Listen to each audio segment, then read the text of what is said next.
الحمد لله نحمده ونستعينه ونستغفره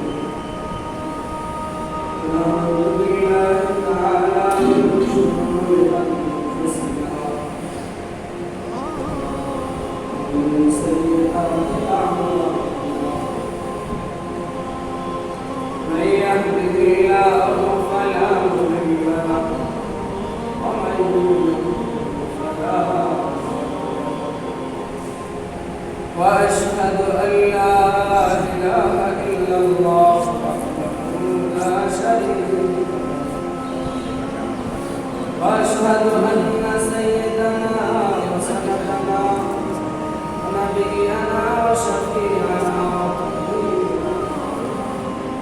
وطبيب قلوبنا ربنا ومولانا محمد الذي أرسل إلى الناس كافة بشيرا ونذيرا وداعيا إلى الله بإذنه وسراجا منيرا قد قال الله تعالى في كلامه المجيد وفي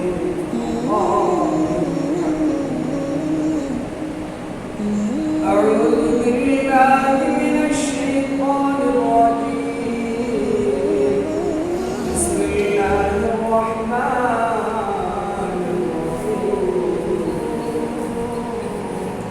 والفجر وليال عشر والشفع والوتر والليل إذا يسر آمنت بالله صدق الله مولانا العظيم وصدق رسوله النبي الكريم ونحن على ذلك لمن الشاهدين والذاكرين والشاكرين والشاهدين الحمد لله رب العالمين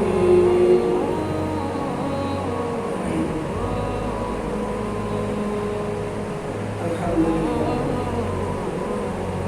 والله رب العالمين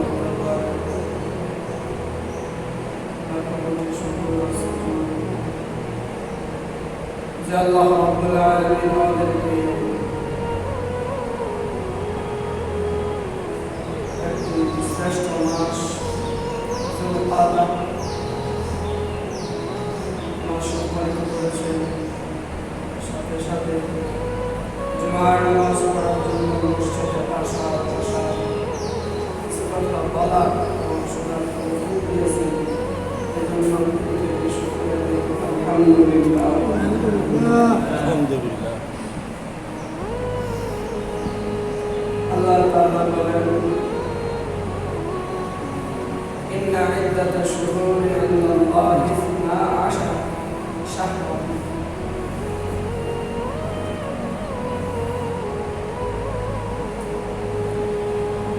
আল্লাহ তাআলা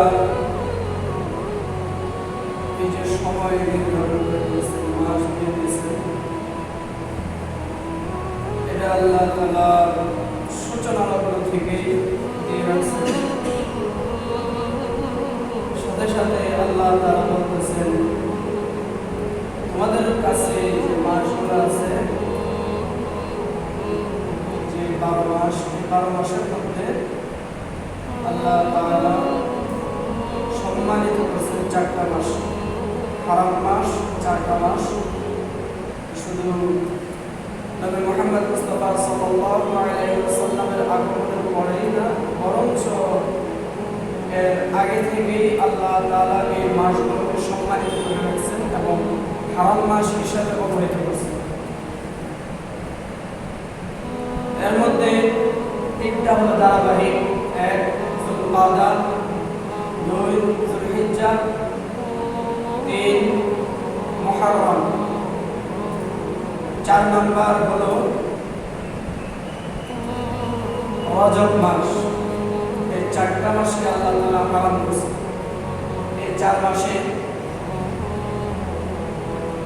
অন্যান্য যত উম্মত ছিল, অন্যান্য যত নবী ছিল, সমস্ত নবীদের শরীয়তের মধ্যে 4টা মাসে যুদ্ধ বিগ্রহ করা বা অন্যান্য কাজ করা সম্পূর্ণ ইসলাম বিরোধী কাজ করা সম্পূর্ণ নিষেধ ছিল। হত্যাকাণ্ড করা বা বিভিন্নভাবে যেগুলা ফিতনা ফাসাদের দিকে যায় ওগুলো হারাম এবং নিষেধ ছিল। যুদ্ধ বিগ্রহ হারাম থাকার কারণে এই মাসগুলোকে হারাম মাস বলা হয়। তো এই হারাম মাসগুলোর মধ্যে অর্থাৎ সম্মানিত মাসগুলোর মধ্যে একটাতে আমরা আজকে উপস্থিত, যুলকাদা আজকে 8 তারিখ।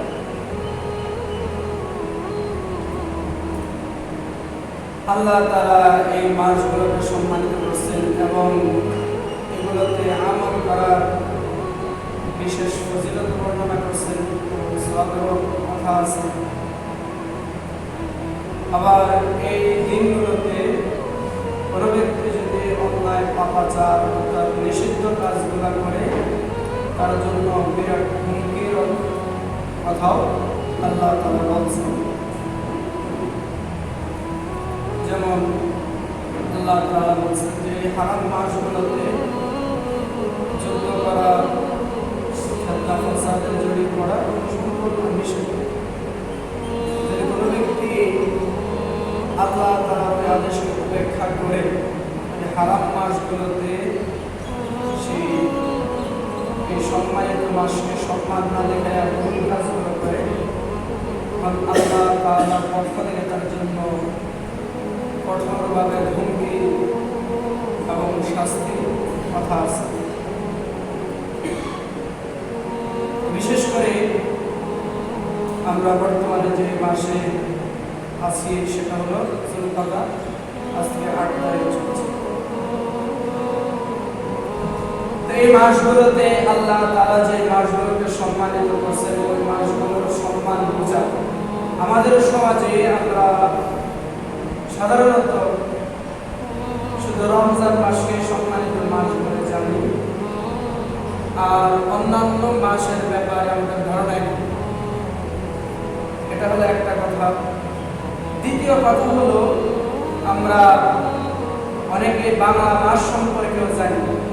বাংলা মাসের হিসাব রাখি যে বৈশাখ, জ্যৈষ্ঠ, আশ্বিন, কার্তিক যত আছে মাসের হিসাব রাখি, কারণ ওই মাস বাংলা মাসের হিসাব রাখে। যেমন সাধারণত বাংলাদেশের আবহাওয়া, ঋতু পরিবর্তন বাংলা মাসের সিস্টেমে হয়, যার কারণে ওই ঋতুগুলোতে কখন ফসল চাষ করতে হয়, এই কারণে আমরা ফসল বপন করতে হয় বা কখন ফসল লাগানোর মোক্ষম সময়, এই কারণে বাংলা মাসগুলো অনেকে মুখস্থ রাখি এবং খবরও নেই।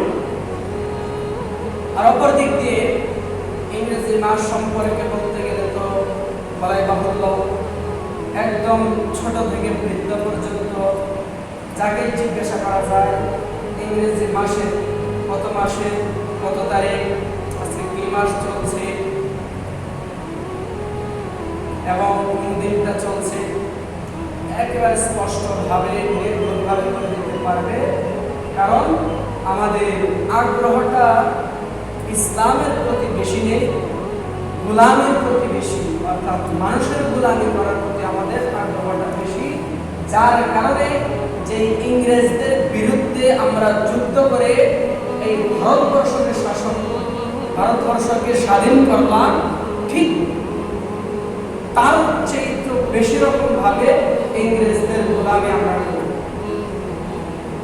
ইংরেজরা যখন চলে যায় তখন তারা আমাদের মধ্যে এমন একটা বিশ্বাস ঢুকাই দিয়েছে যে আমরা তো এই দেশ থেকে চলে যাইতেছি ঠিকই, তবে তাদের মধ্যে কিছু জিনিস আমরা ঢুকাই দিতেছি যে তারা রঙে নামে হবে ভারতীয়, নামে হবে ভারতবর্ষীয়, কথা বুঝতে পারছেন, কিন্তু ঢঙে কৌশলে অর্থাৎ তাদের আচার ব্যবহারে হবে আমাদের গোলাম, কথা বুঝতে পারছেন। যেমন আমাদের সমাজে বাঙালি সংস্কৃতি নামে আমরা পহেলা বৈশাখ উদযাপন করি। কি উদযাপন করি? পহেলা বৈশাখে আমরা ওই মূর্তি বানাই, পেঁচার মূর্তি, এর পরবর্তীতে বিভিন্ন প্রাণীর মূর্তি বানায়া ওইগুলা নিয়ে র্যালি করি, উৎসব করি, এমনকি জামা কাপড় বৈশাখ উপলক্ষে পাঞ্জাবের মধ্যেও দেখা যায় যে কি ওই প্রাণীর ছবি দেওয়া, মেয়েরা যে শাড়ি পরে ওই শাড়ির মধ্যেও প্রাণীর ছবি দেওয়া এবং বিভিন্ন জিনিসের ছবি দেওয়া থাকে। এমনকি কাকতাড়ুয়া বলেন, এরপরে জগন্নাথের ছবি দেওয়া থাকে। জগন্নাথ যে হিন্দুদের বড় দেবতাদের মধ্যে একটা জগন্নাথ, কথা বুঝতে পারছেন? তো বাঙালি সংস্কৃতির নামে আমাদের মধ্যে ঢুকে গেল কি হিন্দুয়ানি সংস্কৃতি। আসলে শাঁখা সিঁদুর ব্যবহার করা, বৈশাখ উদযাপন করা, বা পান্তা ইলিশ খাওয়া, বা এই জগন্নাথের মূর্তি টানানো বা তার ছবি নিয়ে র্যালি করা, এই সংস্কৃতি, এমনকি রং মাখামাখি করা, এগুলো হচ্ছে হিন্দুয়ানি সংস্কৃতি, যেটা তারা হোলিতে ব্যবহার করে উৎসব হিসেবে। অপরদিকে ইসলাম উৎসব দিয়েছেন মুসলমানদেরকে, আল্লাহ তাআলা দুইটা উৎসবের দিন দিয়েছেন, একটা হলো ঈদুল আযহা আর একটা হলো ঈদুল ফিতর। এই দুইটা দিন দিয়েছেন উৎসবের জন্য আল্লাহ তাআলা, আর প্রতিযোগিতার জন্য একটা মাস দিয়েছেন যেটাকে আমরা রমজানুল মুবারক হিসেবে চিনি, আর আমলের জন্য সম্মান করার জন্য আল্লাহ চারটা মাস দিয়েছেন যেটাকে আমরা সম্মানিত মাস হিসেবে জানি।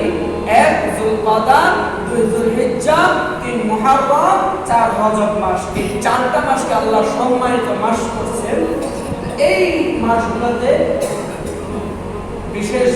সবিশেষভাবে আমলের দিকে আগায় যাওয়ার জন্য আল্লাহ তাআলা দিয়ে দিয়েছেন। আমাদের সবচেয়ে যে কথা বলতেছিলাম, আমরা বাংলা মাস সম্পর্কে জানি, কারণ হলো এই মাস সম্পর্কে জানলে বাংলাদেশের সব ঋতু, যেহেতু 6 ঋতু সম্পর্কে জানতে হবে, আর কোন ঋতুতে আমার ফসল বা বুনতে হবে, কোন ঋতুতে ফসল তুলতে হবে, কোন সময়ে আমার কোন গাছটা লাগাতে হবে, কোন সময় কোন গাছটা তুলতে হবে। এই কারণে বাঙালি হিসেবে বাংলা মাস মুখস্থ রাখে না, ওই যে জরুরত কাজ করা লাগবে এই হিসেবে ফসল বুনতে হবে, ফসল তুলতে হবে, এই কারণে বাংলা মাসের হিসাবটা রাখে। এটা হলো এক কথা। দ্বিতীয় কথা হলো বাঙালি হওয়ার পরেও বাংলা মাস সম্পর্কে হাতে গোনা কয়েকজনে জানে, বেশিরভাগ কৃষক শ্রেণীর বা মুরব্বী শ্রেণীর লোকেরা জানে, আর ইয়াং শ্রেণীর লোকেরা যারা পটর ইংরেজি বলতে পারে, নিজেদেরকে মনে করে বেশি আপডেট, বেশি বড় হয়ে শিক্ষিত হয়ে গেছে। আসলে বাস্তবিক পক্ষে তার এই কথায় ইংরেজি বলাটা, ইংরেজি সম্পর্কে পীড়িত দেখানোটা আপডেট হওয়া নয়। তুই যে গোলামের ঘরে গোলাম ওইটা বোঝায়, তুই যে কামলার ঘরে কামলা ওইটা বোঝায়। কথা বুঝতে পারছেন আমার? যদি আমি কথায় ইংরেজি বলি, ইংরেজির প্রতি এত পীড়িত দেখাই, ইংলিশ মিডিয়ামে পোলাপানদেরকে পড়ানোর জন্য এত উতলায় হয়ে উঠি, তাহলে কি দরকার ছিল ইংরেজদের বিরুদ্ধে যুদ্ধ করে ভারতবর্ষকে স্বাধীন করা? কথা বুঝতে পারছেন? যদি গোলামি করি তাহলে কেন স্বাধীন করা হলো ভারতবর্ষকে? কেন শত শত কোটি কোটি লোক জীবন দিল? কথা বুঝতে পারছেন? তো আমাদের সমাজে দেখা যায় কোন মানুষকে যদি জিজ্ঞাসা করে, এখন এখানে যদি এই যে এখানে আমরা এই মসজিদে এখন আজকে জুমার দিনে যতজন আসছি, যদি জিজ্ঞাসা করি এখন ইংরেজি কোন মাসটা চলতেছে, আমার মনে হয় না যে কেউ বাদ যাবে। আমার মনে হয় না যে কেউ কি করবে, বাদ যাবে। মোটামুটি একদম পিচ্ছি ছোট থেকে বৃদ্ধ পর্যন্ত সকলেই জানে। কিন্তু যদি জিজ্ঞাসা করি বাংলা কোন মাসটা চলতেছে, হাতে গোনা কয়েকজন ছাড়া কেউ বলতে পারবে না। তো আমরা না মুসলমান হতে পারলাম, না বাঙালি হতে পারলাম, না মুসলমান হতে পারলাম, না বাঙালি হতে পারলাম। আমাদের বাংলা একটা প্রবাদ বাক্য আছে, না পুরুষ না মহিলা, না পুরুষ না মহিলা, মধ্যখানে কি তৃতীয় লিঙ্গ নাম আর বললাম না, বুঝে নেবেন। কথা বুঝতে পারছেন? তো আমরা থাকি তো বাংলাদেশে, দাবি তো করি মুসলিম, কিন্তু না বাঙালি না মুসলিম, না বাঙালি না মুসলিম। আরবি কোন মাসটা চলতেছে, যদিও আমি 2-3 বার বলে দিছি, তারপরেও যদি জিজ্ঞাসা করি আরবি এখন কোন মাসটা চলতেছে, কত তারিখ চলতেছে, মাথা ঘুরাবে কি করে বুঝবে। কিন্তু নিজেরা দাবি করতেছে আমি মুসলিম। কথা বুঝতে পারতেছেন? আরবি মাসের হিসাবটা কেন রাখতে হবে আমি আপনাদেরকে একটা ছোট্ট কথা বলি। যেমন ধরেন আল্লাহ তাআলা 4টা মাসকে সম্মানিত করেছেন, হারাম 4টা মাস। এই 4টা মাসে যুদ্ধ বিগ্রহ করা, যুদ্ধ বলতে রাষ্ট্রীয় যুদ্ধ বুঝবেন না, যুদ্ধ বলতে সামাজিক যুদ্ধ হতে পারে, এই যুদ্ধ বলতে নিজের যুদ্ধ হতে পারে, এই যুদ্ধ বলতে ফ্যামিলির যুদ্ধ হতে পারে। কথা বুঝতেছেন? অর্থাৎ এই মাসে ভাই ভাই ঝগড়া করা ওটাও এক প্রকার যুদ্ধ, বন্ধু বন্ধু ঝগড়া করা ওটাও এক প্রকার যুদ্ধ, লোকে গ্রামের লোকের সাথে ঝগড়া বিবাদে জড়ায় পড়া ওটাও এক প্রকার যুদ্ধ। আল্লাহ তাআলা বলতেছেন এই 4টা মাসে আমি যুদ্ধ বিগ্রহকে হারাম করছি। কেমন হারাম? জিনা করা যেমন হারাম, মদ খাওয়া যেমন হারাম, সুদ খাওয়া যেমন হারাম, ঠিক একই রকম ভাবে এই মাসে যুদ্ধ বিগ্রহ করা হারাম।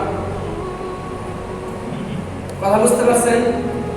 কয়জনের মাসেই তো জানি না, মাসের নামগুলোই তো জানি না, এমন সম্মানিত মাস কোনটা ওটা জানবো কিভাবে? আর সম্মানিত মাস যেহেতু জানি না, কখন হারাম আর কখন জায়েজ এটাকে কি বলবো? কথা বুঝতে পারতেছেন? আরেকটা কথা হলো, এই সম্মানিত মাসে যদি কোনো ব্যক্তি গুনাহের কাজ করে, এমনি অন্যান্য মাসে যদি কোনো ব্যক্তি গুনাহের কাজ করে তার গুনাহ হবে একটা। যেমন কথা আমি রবিউল আউয়াল, রবিউল সানি, জামাদুল আউয়াল, জামাদুল সানি, শাবান এই মাসগুলোতে, শাওয়াল এই মাসগুলোতে গান শুনলাম, আমি কি করলাম? গান শুনলাম, তাহলে আমার গুনাহ হবে একটা। হারাম কাজ করার কারণে সে একটা গুনাহের জন্য গুনাহগার হবে। আর আল্লাহ যেই দিনগুলোকে, যে মাসটাকে, যে সময়টাকে সম্মানিত করছেন, ওই দিনগুলোতে, ওই মাসগুলোতে, ওই সময়টাতে যদি আমি ওই হারাম কাজটা, গানটা শুনি, তাহলে আমার গুনাহ হবে 3টা। গত সপ্তাহে বলছিলাম 2টা, এই সপ্তাহে বললাম 3টা। 3টা কেন? প্রথম, আমি যে গুনাহের কাজ করলাম, হারাম কাজ করলাম, এই কারণে একটা গুনাহ। 2 নম্বর গুনাহ হলো আল্লাহ যেই দিনটাকে সম্মানিত করলো, ওই দিনটাতে, ওই সময়টাতে আমি গুনাহের কাজ করে ওই দিনটাকে অসম্মান করলাম, ওই সময়টাকে অসম্মান করলাম। এই অসম্মান করার কারণে আল্লাহ যেই সময়টাকে সম্মানিত করলো, আমি গুনাহ করে ওই সময়টাকে অসম্মান করলাম, এই জন্য আরেকটা গুনাহ। কথা বুঝতে পারছেন? 3 নম্বর গুনাহ হলো আল্লাহ এক হারাম এবং অসম্মান, 2 গুনাহের সমন্বয়ে যদি ইচ্ছাকৃত হয় এবং ওটার কারণে যদি আমার অন্তরে কোনো জ্বালা অনুভব না হয়, তাহলে দ্বীনকে, শরীয়তকে, আল্লাহর সম্মানিত সময়টাকে অপমান করার কারণে ঈমানটাই চলে যাওয়ার সম্ভাবনা আছে। বুঝতে পারতেছেন? এখানে একটা সূক্ষ্ম মাসআলা বলি, বুঝবেন। যেমন ধরে আমি যে টুপিটা পরলাম, এই টুপিটা হলো ইসলামের একটা নিদর্শন, যেটাকে বলা হয় ইসলামের শিআর। অর্থাৎ আমি টুপিটা পরলাম, তার মানে আমার দেখে মানুষ বুঝবে কি উনি একজন মুসলিম, উনি একজন কি মুসলিম, এই কারণে টুপিটা পরছে, তাই না? আমি যে দাড়িটা রাখলাম, এটা দেখে মানুষ বুঝবে উনি একজন মুসলিম, কারণ নবীর সুন্নাত দাড়ি রাখছে। কথা বুঝতে পারছেন? আমি যে চুলের বাঁধি রাখলাম, এটা দেখে মানুষ বুঝবে যে এই যে নবীর সুন্নাত বাঁধি রাখলো, সে মুসলিম। আমি যে পাঞ্জাবি পরলাম, মানুষ দেখে বুঝলো যে সে একজন মুসলিম, নবীর সুন্নাত পাঞ্জাবি পরছে। আমি এই যে আমাদের এলাকাতে মসজিদ আছে, এই মসজিদটা দেখে মানুষ বুঝবে এই এলাকার লোকেরা মুসলিম, তার নিদর্শন হলো এই এলাকাতে একটা মসজিদ আছে। কথা বুঝতে পারছেন? এগুলা দেখে হলো কি ইসলামকে চিনা যায়, দ্বীনকে চিনা যায়। বুঝছেন তো কথা? এগুলাকে বলা হয় ইসলামের শিআর। এবং অনেকগুলো আছে সোজা মাসআলা। কোনো ব্যক্তি যদি ইসলামের কোনো শিআরকে অপমান করে, ইসলামের কোনো শিআরকে কটূক্তি করে কথা বলে, ইসলামের কোনো শিআরকে নিচু মনে করে, কথা বুঝতে পারছেন? 3টে কথা বললাম। এই কাজগুলো যার মধ্যে পাওয়া যাবে, পৃথিবীর সমস্ত ইমাম, সমস্ত সাহাবী বলেন, সমস্ত নবী বলেন, এবং সমস্ত আলেম বলেন সকলেরই একমত ওই ব্যক্তি মুরতাদ। সকলেরই একমত ওই ব্যক্তি কি মুরতাদ, সে আর মুসলিম নাই। কথা বুঝতে পারছেন? এতে কোনো ইমামের, কোনো সাহাবীদের বা কোনো আলেমের দ্বিমত নাই। কথা বুঝতে পারছেন? অর্থাৎ ইসলামের যে শিআরগুলো আছে, যেগুলা থেকে ইসলামকে চেনা যায়, ওই শিআরগুলোকে যদি কোনো ব্যক্তি অপমান করে, ওই শিআরগুলোকে কোনো ব্যক্তি যদি নিচু মনে করে, কথা বুঝতে পারছেন, তাহলে সকলের ঐক্যমতে কি সে আর মুসলিম থাকবে না, সে মুসলিম থেকে খারিজ হয়ে যাবে। বুঝছেন তো কথা? তো এই প্রথম দুইটা গুনাহ কি বললাম? এক, হারাম কাজ করার কারণে সে গুনাহগার হবে। দ্বিতীয় হলো এই সম্মানিত আল্লাহ যেটাকে সম্মানিত করছে, ওই মাসে, ওই দিনে, ওই সময়ে আপনি গুনাহের কাজ করে ওই জায়গাটাকে কি করলেন? অসম্মানিত করলেন। এই কারণে আপনাকে আরেকটা গুনাহ, অপমান করা, ইসলামকে অপমান করার কারণে আরেকটা গুনাহগার হবে। 3 নাম্বার গুনাহটা যেটা, ওটা যদি আপনার স্বইচ্ছায় হয় এবং ওটা যদি আপনি অনুতৃপ্ত হয়ে আপনার মধ্যে এর যে এই জিনিসটাকে যে আপনি অপমান করলেন অনুভূতিটা না আসে, আপনি আবার বড়াই করে চলে যান, তাহলে 3 নাম্বার গুনাহ আপনার ঈমান চলে যাওয়ার সম্ভাবনা আছে। বুঝতে পারছেন তো 3টা কথা? তো এখন আমাদের সমাজে আমরা আরবি মাসটাই তো চিনি না। আরবি যে 12টা মাস আছে, ওই 12টা মাসকেই চিনি না। এবং হারাম মাস কোনটা, সম্মানিত মাস কোনটা, স্বাভাবিক মাস কোনটা, ওইটাই আর কখনো জানবো আর কখনো বুঝবো। কথা বুঝতে পারছেন? বুঝতে পারছেন তো কথা? তো আল্লাহ তাআলা মানুষদেরকে গণনা করার জন্য 12টা মাস দিয়েছেন। আজ থেকে, এখন থেকে আমরা নিয়ম করব যে আরবি 12টা মাস সম্পর্কে পূর্ণ জ্ঞান রাখবো এবং কোন সময়ে কোন মাসটা কখন, কোন দিনটা ইসলামের কখন কোন নির্দেশটা আসে, ওইটা আমাকে জানতে হবে। আর এই জানাটা ফরজ সকলের জন্য সমানভাবে। যেমন ফরজ নামাজ পড়া, যেমন ফরজ পর্দা করা, যেমন ফরজ আপনার এই গুনাহ থেকে বেঁচে থাকা, ঠিক এমন ফরজ এই জিনিসগুলো শিক্ষা করা। কথা বুঝতে পারছেন?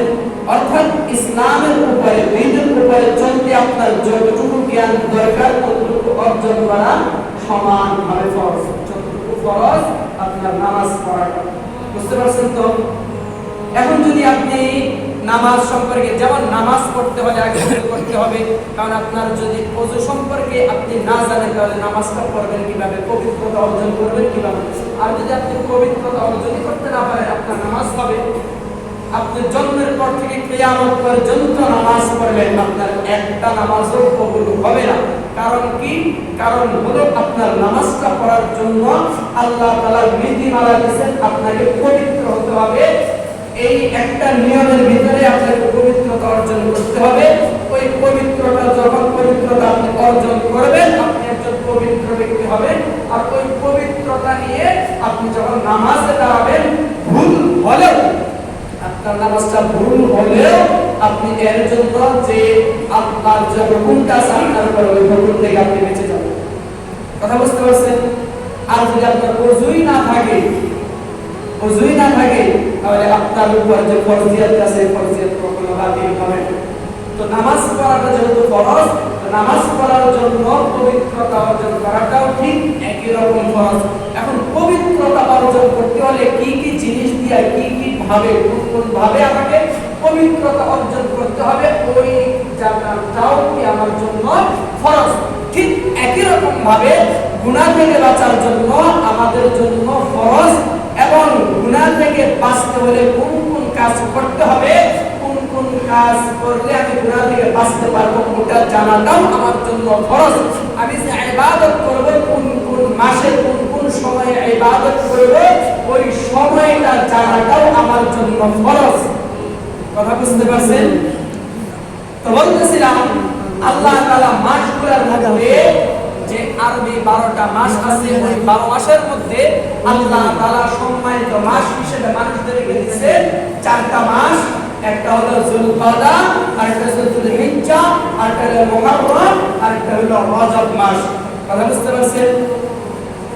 এখন কথা হলো যেহেতু জিলকদ মাসটা আমাদের এখন চলতেছে আজকে 8 তারিখ, জিলকদ মাসটা চলতেছে, এই মাসে করণীয় হলো আল্লাহর নবী সাল্লাল্লাহু আলাইহি ওয়াসাল্লাম বলে দিয়েছেন এই মাসগুলোতে, সম্মানিত মাসগুলোতে বেশি বেশি করে আল্লাহর জিকির করা, আল্লাহর জিকির করা।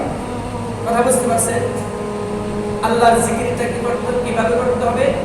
অন্য হাদিসের মধ্যে আসছে আল্লাহ নবী সাল্লাল্লাহু আলাইহি ওয়াসাল্লাম বলেন, যেই ব্যক্তি সুবহানাল্লাহিল আযীম ওয়া বিওয়াজহিহিল কারীম বা সুবহানাল্লাহি ওয়া বিহামদিহি সুবহানাল্লাহিল আযীম, এটা ফজরের পরে 7 বার পড়বে।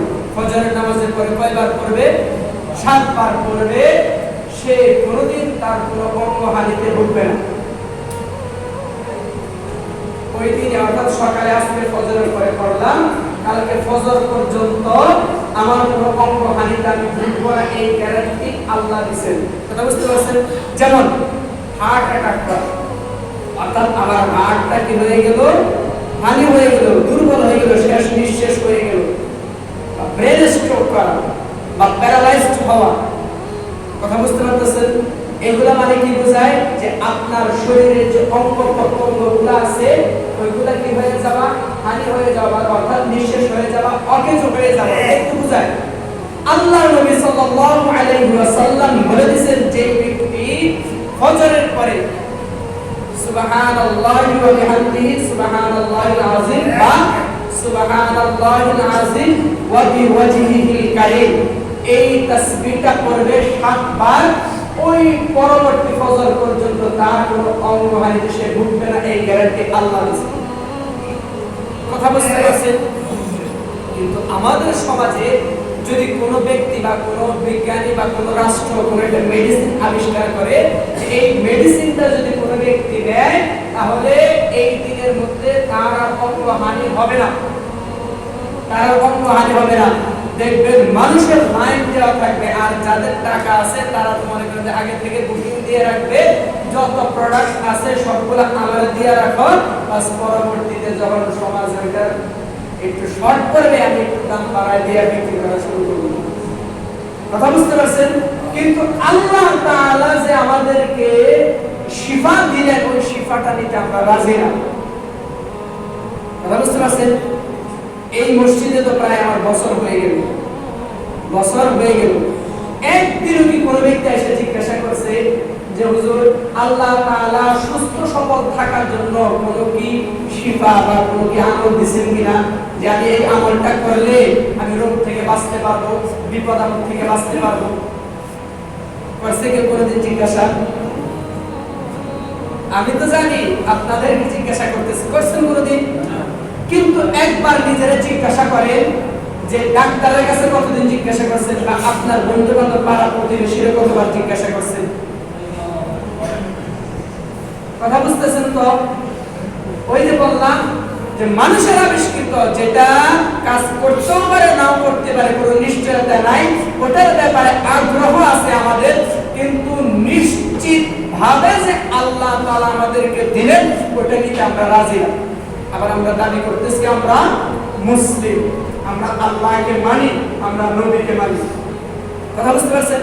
তো যেটা বলতেছিলাম, এই সম্মানিত মাসগুলোকে সম্মান করাটাও ঈমানের দায়িত্ব। এখন সম্মান করবোটা কিভাবে? সম্মান করার একটা ক্রাইটেরিয়া, একটা নিয়ম হলো আমাকে ওই মাসগুলোতে গুনাহ থেকে বেঁচে থাকতে হবে। যদিও সবসময় গুনাহ থেকে বেঁচে থাকতে হবে, বিশেষ করে সম্মানিত মাসগুলোর মধ্যে আমাকে গুনাহ থেকে বেঁচে থাকতে হবে, যেন আমার দ্বারা এই সম্মানিত মাসের কোনো অপমান না হয়। কথা বুঝতে পারছেন? আমার দ্বারা যেন এই সম্মানিত মাসগুলোর অপমান না হয়, যেন বিশেষভাবে বেঁচে থাকতে হবে। আরেকটা কথা, আল্লাহ নবী সাল্লাল্লাহু আলাইহি ওয়াসাল্লাম বলেন, কোন ব্যক্তি যদি সকালে, প্রতিদিন সকালে ফজরের নামাজের পরে 11 বার সূরা ইখলাস পাঠ করে, কয়বার? 11 বার। আপনারা আওয়াজ দিবেন, কারণ মসজিদে আসছেন যেহেতু, যেহেতু আসছেন, আওয়াজ দিবেন। আল্লাহ আপনাকে এই কণ্ঠস্বরটা দিল, ওই আল্লাহর কথার উত্তর দেওয়ার জন্য কণ্ঠস্বরটা ব্যবহার করেন। আর না হলে আল্লাহ যদি প্রশ্ন করে, বান্দা তোমার এই কণ্ঠস্বরটা আমি দিলাম, এই আওয়াজটা আমি দিলাম, সারা দিন সারা বছর তো তোমার কাজে লাগাইলা, আমার জন্য ওই কণ্ঠটারে কয়বার ব্যবহার করলাম? উত্তর দেওয়ার জন্য জায়গা থাকবে যদি আমি ব্যবহার না করি। বুঝতে পারতেছেন তো কথা? এই জন্য যখন আল্লাহর কথাগুলো আসে, নবীর কথাগুলো আসে, দ্বীনের কথাগুলো আসে, আমি দিল থেকে সমস্বরে ওই কথাগুলোর উত্তর দিব। তাহলে আমার কণ্ঠের, আমাকে যে আল্লাহ কণ্ঠটা দিল, ওই কণ্ঠের যথাযথ ব্যবহারটা আমি করতে পারলাম। আর আল্লাহ যখন আমাকে প্রশ্ন করবে, এর উত্তরটা আমি দিতে পারবো যে আল্লাহ আমি বান্দা, আপনি আমার দুর্বল করে বানাইছেন, সব সময় তো আর সম্ভব হয় নাই, তবে যখন নিজের ভিতরে অনুভূতি জাগ্রত হয়েছে বা আপনার কথাটা শুনছি, তখন আমি সমস্যায় বলছি। কথা বুঝতে পারছেন তো? অর্থাৎ আপনার এই কণ্ঠস্বরের হকটা কিছুটা হলেও আদায় হবে। তো বলতেছিলাম সূরাতুল ইখলাস, কোন ব্যক্তি যদি ফজরের নামাজের পরে সূরা ইখলাস 11 বার পাঠ করে, কতবার? 11 বার পাঠ করে, নবীজি সাল্লাল্লাহু আলাইহি ওয়াসাল্লাম বলেন ওই দিনে শয়তান তার থেকে দূরে থাকে। অর্থাৎ শয়তান থেকে আল্লাহ তাআলা তাকে হেফাজত করেন। কথা বুঝতে পারছেন? এই হলো একটা কথা। দ্বিতীয় কথা, এই যে আপনি সূরা ফাতিহা, এই যে সূরা ইখলাসটা পড়লেন আপনি 11 বার, অন্য হাদিসের মধ্যে আসছে কোন ব্যক্তি যদি সূরা ইখলাস 10 বার পাঠ করে, আল্লাহ তাআলা তাকে জান্নাতে একটা রাজপ্রাসাদ দিবেন। সুবহানাল্লাহ। কথা বুঝতে পারতেছেন? এটা হলো আমাদের বাংলা একটা প্রবাদ বাক্য আছে, এক ঢিলে দুই পাখি। কথা কি শুনছেন কিনা আপনারা কেউ? এক ঢিলে দুই পাখি। আসলে এক ঢিলে এখানে 10টা পাখি। 10টা পাখি কিভাবে আমি বলি। প্রথম কথা, এক নবীজি সাল্লাল্লাহু আলাইহি ওয়াসাল্লাম যে বললেন যে ব্যক্তি সূরা ফজরের নামাজের পরে সূরা ফাতিহা 11 বার পাঠ করবে, আল্লাহ তাআলা তাকে শয়তান থেকে হেফাজত করবেন। একটা ফজিলত। দুই নাম্বার ফজিলত, নবী যে কথা বলছেন ওই কথার উপরে আমি আমল করলাম, অর্থাৎ সুন্নতের উপরে আমল করলাম। আমাদের সমাজে বর্তমানে এই সুন্নতটা কিন্তু দেখা যায় না। আমল করে কিনা? করেই না, জানেই না আমল করবে তো দূরের কথা। হাদিসের মধ্যে আসছে কোন ব্যক্তি আল্লাহ নবী সাল্লাল্লাহু আলাইহি ওয়াসাল্লাম যে সুন্নতটা বিলুপ্ত হয়ে যাইতেছে, ওই সুন্নতটা যদি কোন ব্যক্তি আমল করে শুরু করে দেয় এবং চিন্তা করে, আল্লাহ তাআলা তাকে 100 শহীদের সওয়াব দিবেন। সুবহানাল্লাহ। কথা বুঝতে পারছেন? কয়টা ফজিলত আসতেছে? এক, শয়তান থেকে বাঁচতে পারবো। দুই, 10 বার পড়ার কারণে আল্লাহ তাআলা জান্নাতে একটা রাজপ্রাসাদ দিবেন। তিন, নবীর সুন্নতের আমল হয়ে গেল। চার, ওই সুন্নতটাকে জিন্দা করার কারণে আমি নিজে আমল করছি, অন্যদেরকে আমল করতে বলার কারণে ওই 100 শহীদের সওয়াব পাবো। 5 নাম্বার, যে ব্যক্তি সূরা ইখলাস 3 বার পড়বে, আল্লাহ তাআলা 1 কোরআন খতমের সওয়াব দিবেন। তো আমি যদি 11 বার পড়ি, কতবার হলো কয় কোরআন খতমের সওয়াব হচ্ছে? 3, প্রায় 4, একটু কম 4। কথা বুঝতে পারছেন? অর্থাৎ 3.70%, 3.70% বা 4 খতমের সওয়াব আমি পাইলাম। আল্লাহর কাছে সওয়াব আছে সওয়াবের।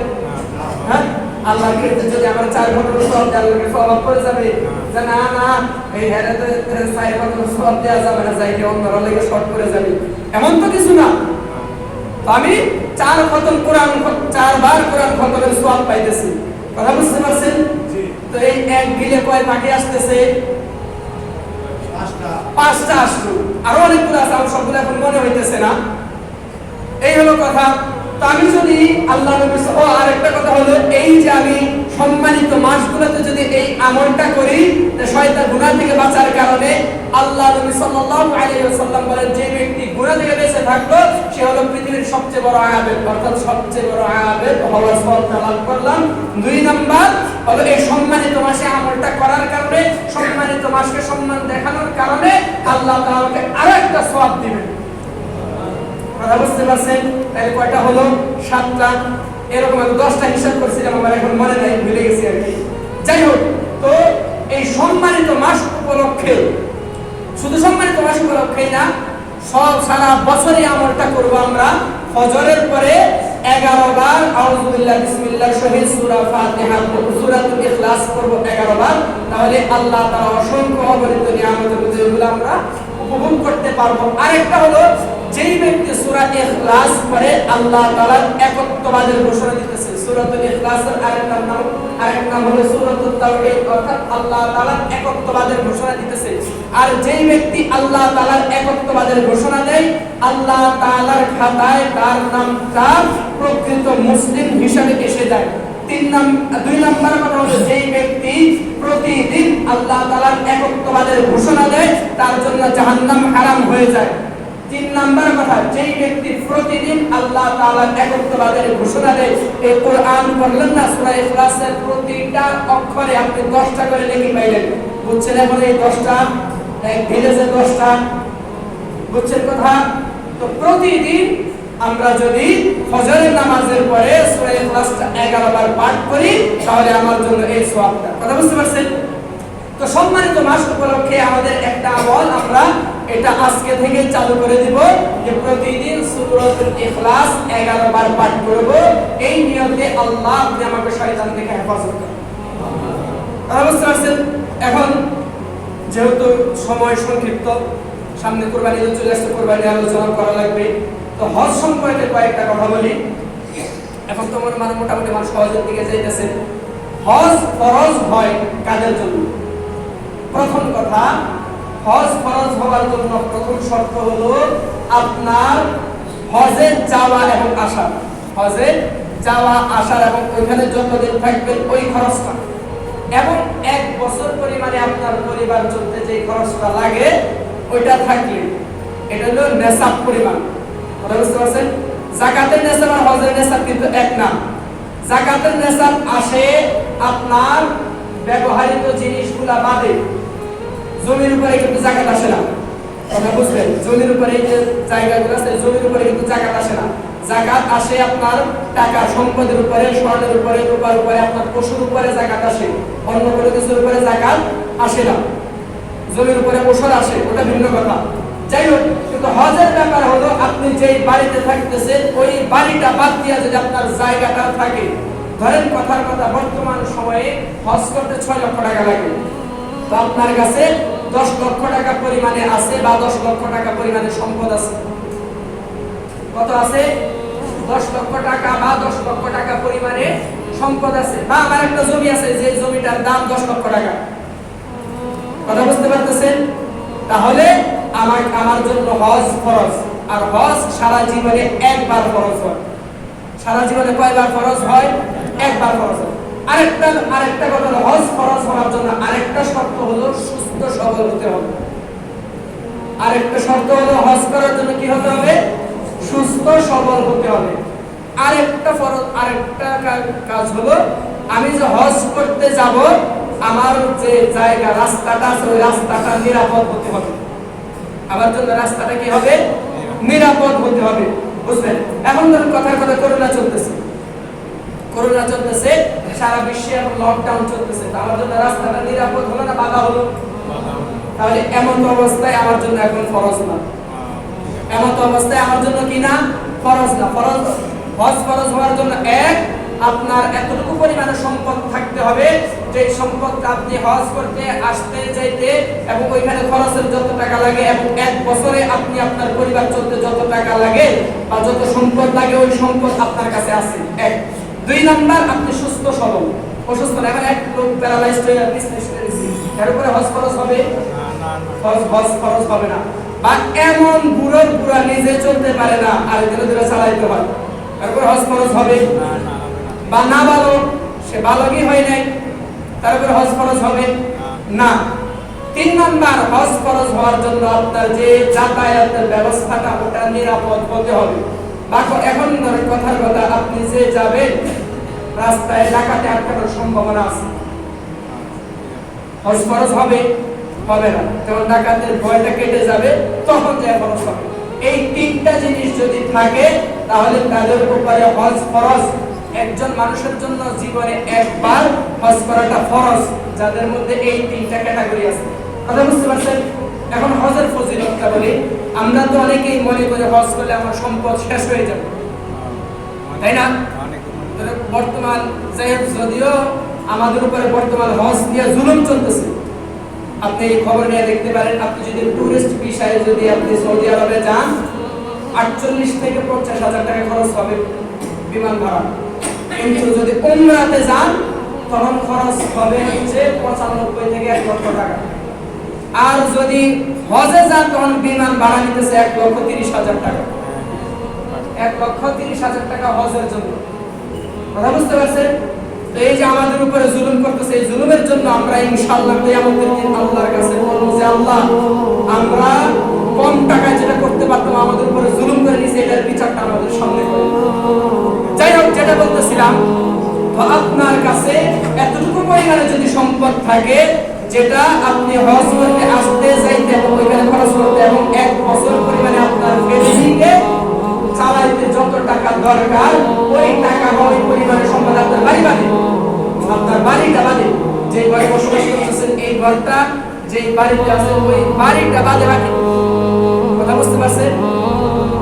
বাড়িটা বাদে বাকি সম্পদে বাড়িটাকে ইসলাম গণনা করে নাই, এখানে ছাড় দিছে, যাকাতের ব্যাপারও ছাড় দিছে। কথা বুঝতে পারছেন? এই হলো হজের নেসাব, এই হলো হজের ফরজ হওয়ার নিয়ম। এই 3টা জিনিস যার মধ্যে থাকবে তার উপরে জীবনে একবার হজ করা ফরজ। যদি হজ না করে তাহলে তাকে আল্লাহর কাছে জবাবদিহিতা করতে হবে। তার যে সম্পদটা আছে এই সম্পদটাকে আল্লাহ তাআলা কিয়ামতের দিন একটা বিষাক্ত সাপের আকৃতি দিয়ে তার ঘাড়ের উপরে চাপায় এবং ওই সাপটা অগ্নি দাঁত এবং জিহ্বা দিয়ে তাকে ধ্বংসন করবে আর বলবে, আমি তোমার ওই সম্পদ, যে সম্পদের উপরে তোমার হজ ফরজ হয়েছিল, তুমি তাকে হজের জন্য ব্যয় করবে। কথা বুঝতে পারছেন? এবং হজের ফজিলত, কোন ব্যক্তি যদি হজ্জে মাবরুর অর্থাৎ নির্ভুল হজ করে, আল্লাহ তাআলা তাকে প্রথম পুরস্কার দিবেন, সে মায়ের গর্ভ থেকে জন্মগ্রহণ করার সময় যেমন পুত পবিত্র ছিল, তার কোনো একটা গুনাহ ছিল না, ওই রকম ভাবে সে পুত পবিত্র হয়ে যাবে। এটা হলো একটা ফজিলত। দ্বিতীয় ফজিলত হলো, কোন ব্যক্তি যদি হজ্জে মাবরুর অর্থাৎ নির্ভুল হজ করে, আল্লাহ তাআলা তার একমাত্র বদলা হলো তার জন্য জান্নাত ওয়াজিব হয়ে যায়, জাহান্নাম হারাম হয়ে যায়। তার জন্য জান্নাত ওয়াজিব হয়ে যায়, জাহান্নাম হারাম হয়ে যায়, নিশ্চিত, কোনো ভেজাল নেই। কথা বুঝতে পারছেন? এটা হলো হজ্জে মাবরুর, যারা নির্ভুল হজ করে। কথা বুঝতে পারছেন? বুঝতেছেন তো আমার কথাগুলো? ঠিক আছে।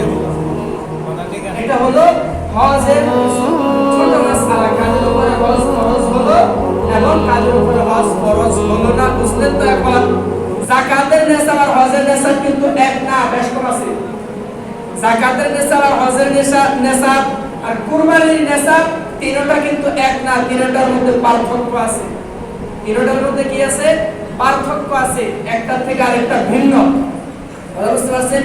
যাকাতের নিসাব হওয়ার জন্য আপনার ব্যবহারিক জিনিস বাদ দিয়া, আপনার বাড়ি, আপনার কাপড় চোপড় অর্থাৎ যেগুলো আপনার নিত্য প্রয়োজনীয় ওইগুলা বাদ দিয়া আপনার পশু আছে বা আপনার এই স্বর্ণ গহনা আছে বা আপনার টাকা আছে, টাকার ক্ষেত্রে 40,000।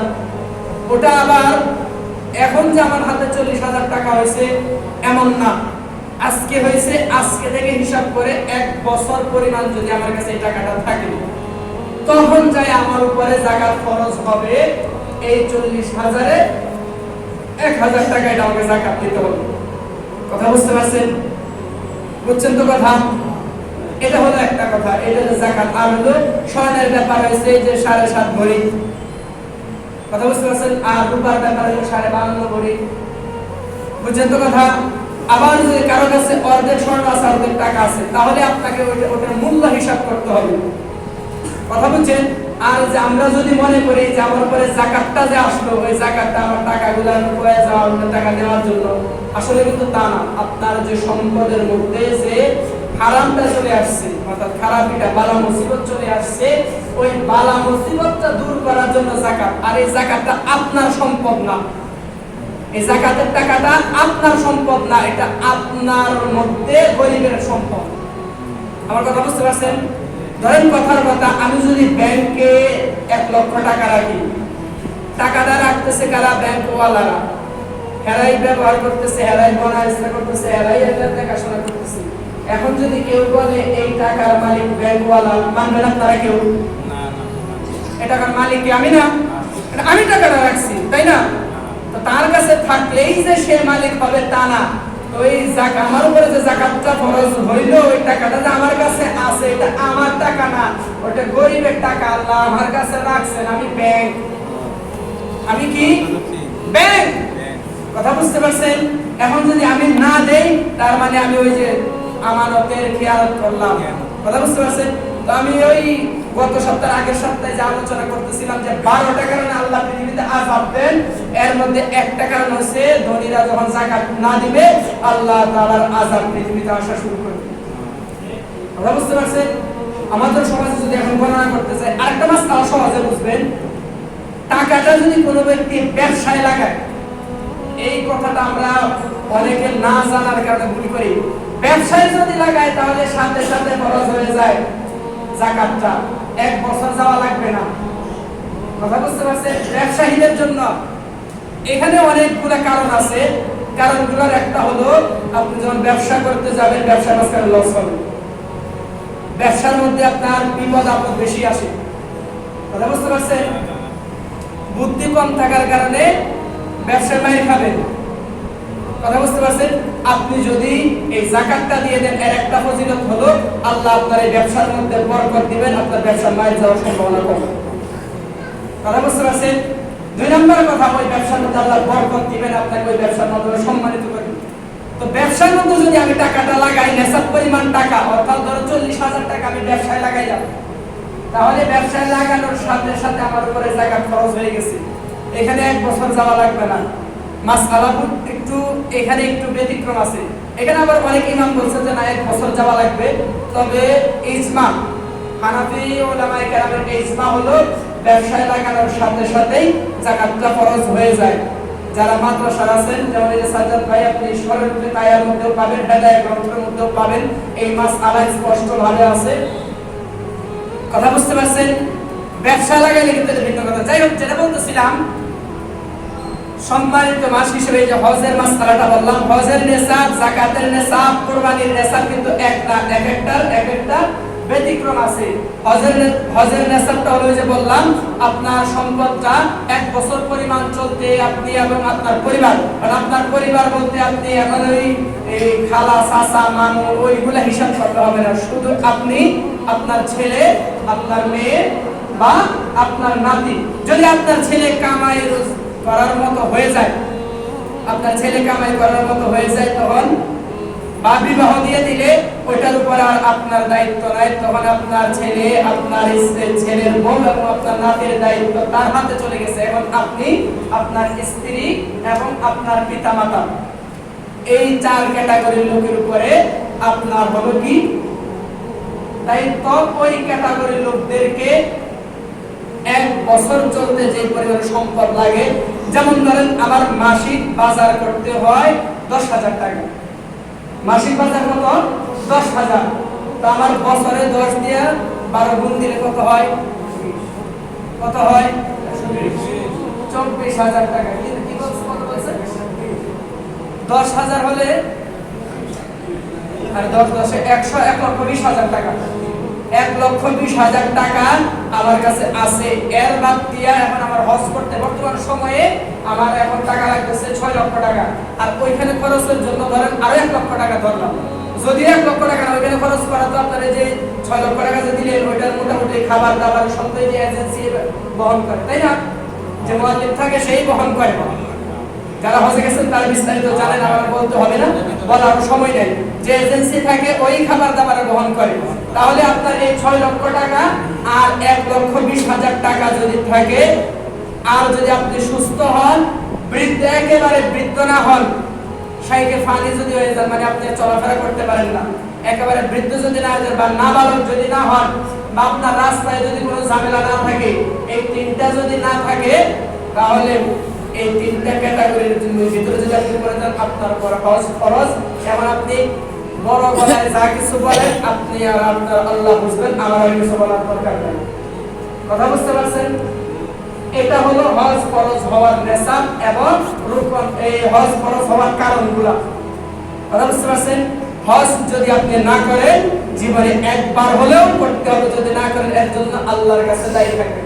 এখন আরেকটা মাসআলা বুঝেন, অনেক সময় এই সন্তানরা আমাদের দায়িত্বটা পালন করে দেয়। কেমন ধরেন এই যে বাবা মারা গেছে বা মা মারা গেছে, মার উপরে বাবার উপরে হজটা ফরজ ছিল কিন্তু তারা করে যাইতে পারে নাই। এখন আমার সন্তান আমার পক্ষ থেকে যদি হজটা করে দেয় তাহলে মাপ পায়ে যাওয়ার সম্ভাবনা আছে কিছুটা। কথা বুঝতে পারছেন? এই জন্য যে আমাদের সমাজে বদলি হজ করে, শুনছেন কিনা আপনারা? বদলি হজ করে অর্থাৎ আমার বাপের উপর হজটা ফরজ ছিল, আমার বাপের পক্ষ থেকে আমি করে দিলাম। বদলি হজ করা যায়, যদি করে দেয় তারা যদি স্বইচ্ছায় করে দেয় তাহলে আপনি মাপ পাওয়া যাওয়ার সম্ভাবনা আছে। আর না হলে আপনার উপরে এই দায়িত্বটা থেকে যাবে, আল্লাহর কাছে আপনাকে হিসাব দিতে হবে। কথা বুঝতে পারছেন? এই হলো হজের সময়। আর হজের রুকন এবং হজের আমলগুলা এগুলা আমরা ইনশাআল্লাহ অন্য সময় শিখে নিব, বা যদি আমার অন্য সময় থাকে ইনশাআল্লাহ বিস্তারিত আলোচনা করব। তো আমার আলোচনা ছিল যে সম্মানিত মাসগুলা নিয়ে। এখন হজের সময়টা এই যে জিলহজ মাসটা যে সামনে আসতেছে, জিলহজ মাস বেশি দিন তো আর নাই, কয়েকটা দিন আছে। এই জিলহজ মাসে কমন 10টা আমল আছে, কথা বুঝতে পারছেন? এর মধ্যে একটা তো হলো কুরবানি করা, 2 নাম্বার হজ করা, 3 নাম্বার তাকবীরে তাশরীফ, এই আল্লাহু আকবার লা ইলাহা ইল্লাল্লাহ আল্লাহু আকবার ওয়ালিল্লাহিল হামদ। 9 জিলহজ থেকে 13 জিলহজ পর্যন্ত যে প্রত্যেক নামাজের পরে একবার পুরুষের জন্য জোরে অর্থাৎ স্বাভাবিক শক্তিতে পড়া, জোরে পড়া ওয়াজিব, আর মহিলাদের জন্য আস্তে পড়া। তবে নামাজের পরে একবার পড়াটা ওয়াজিব, বেশি পড়ার দরকার নেই। বেশি পড়লে এটা ভিন্ন কথা, তবে ইসলাম আপনাকে এখানে ছাড় দিচ্ছে একবার পড়লেই আদায় হয়ে যাবে, শেষ, আল্লাহ দেনা। বেশি পড়লে ওটা আপনার ব্যক্তিগত আবেগ, আমি আল্লাহর কাছে এই তাকবীরটা সেটা পড়লাম সওয়াবের নিয়ত, এটা ভিন্ন কথা, অন্য সময়। কথা বুঝতে পারছেন? আরেকটা আমল জিলহজ মাসের এই 10 দিনের একটা আমল, যেটা আমি শুরুতে যে সূরা পড়লাম, ওয়াল ফাজরি ওয়া লায়ালিন আশর।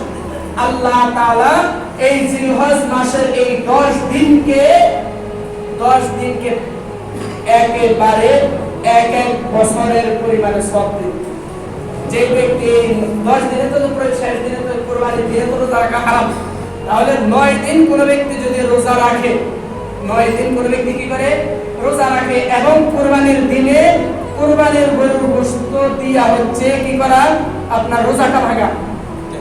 এখানে আরেকটা মাসআলা বুঝবেন, ঈদুল ফিতরের সময় হচ্ছে ঈদগাহে যাওয়ার আগে কোনো কিছু খেয়ে যাওয়াটা সুন্নাত, আর ঈদুল আযহার সময় হচ্ছে আপনারা যে কুরবানি করলেন ওই কুরবানি গরুর গোশত, পশুর গোশত দিয়ে আপনার রোজাটা ভাঙাটা হচ্ছে সুন্নাত।